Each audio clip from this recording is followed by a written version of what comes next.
లోకేష్ గారి జన్మదినం సందర్భంగా చెప్పండి హనుమాన్ జంక్షన్ రావడం జరిగింది. నేను జంక్షన్ ఆంజనేయ స్వామి సన్నిధిలో హనుమాన్ జంక్షన్లో ఉండగా నా మీద నమ్మకంతో తెలుగుదేశం పార్టీ అధ్యక్షులు నారా చంద్రబాబు నాయుడు గారు, లోకేష్ బాబు, అలాగే పవన్ కళ్యాణ్ గారు జనసేన తెలుగుదేశం పార్టీ ఉమ్మడి అభ్యర్థిగా నన్ను ప్రకటించేందుకు ధన్యవాదాలు తెలియజేస్తున్నా. ఎట్టి పరిస్థితుల్లో గన్నవరం సీటు భువనేశ్వర్ గారికి కానుక ఇస్తా.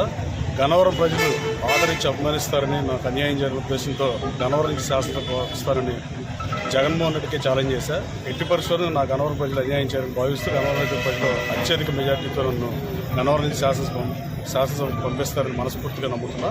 ఆ దేవుడు ఆశీస్సుతో, గన్నవరం నుంచి ప్రజల ఆశీస్సుతో అసెంబ్లీకి వెళ్తానని నేను ఆశిస్తున్నాను.